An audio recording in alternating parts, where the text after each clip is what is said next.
Welcome to ConsoleLoop Weekly, where we go over the top gaming headlines of the past week. Our leading topics include The Legend of Zelda Tears of the Kingdom is already being pirated, and Xbox Series X and S expansion cards are now available for less.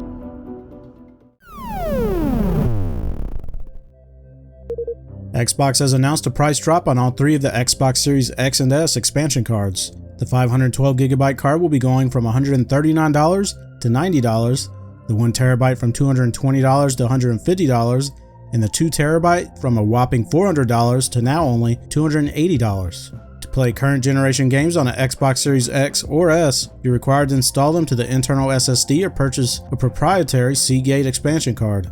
The reason you can't just plug in any external drive through the USB, for example, is down to speed. The expansion slot can make use of the Xbox Velocity architecture, which features 4 separate components that take advantage of the performance SSDs bring to the table.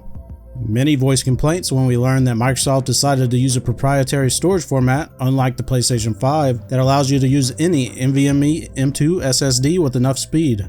That wasn't the only negative. The price was more expensive than similarly spec'd SSDs. While this price drop after 2 years on the market certainly helps, it's still overpriced compared to what you could purchase for PlayStation 5 and PC. Last year, SpongeBob SquarePants was blockfied as the series made its Minecraft debut via a DLC pack. Fast forward to this week and a new update has been released that brings new quests, updated interiors, added furniture, more character customization, new boatmobiles, and a haunted minigame. The 2 new quests included with this update are called Cannons Overboard and the Recipe for Success. Have you tried out the Minecraft SpongeBob DLC yet?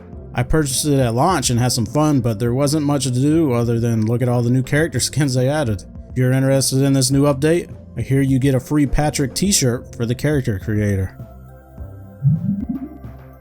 A Nintendo livestream has been announced that will feature gameplay from the upcoming game, The Legend of Zelda Tears of the Kingdom. The livestream will begin on May 11th at 9:45 p.m. Eastern Standard Time, so mark your calendars. Following the presentation, they will continue to livestream, counting down to the release of the much-anticipated sequel.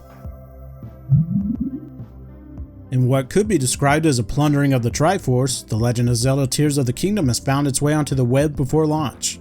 Multiple Twitter users have shown screenshots of Tears of the Kingdom running through Nintendo Switch emulators. What most likely happened is retailers have broken the street date and sent copies out early. Since those copies are now in the wild, online auction websites like eBay and Mercari are being used to find them a new home. If you look at the past sold items, you'll come across one seller who sold 10 copies for $75 each. But that eBay seller might have missed out, as copies on Mercari have sold for as high as $300. If you ever find yourself with a game before release, what you don't want to do is post images and videos to Twitter, YouTube, or Twitch. So far, Nintendo has issued multiple copyright claims and had them taken down.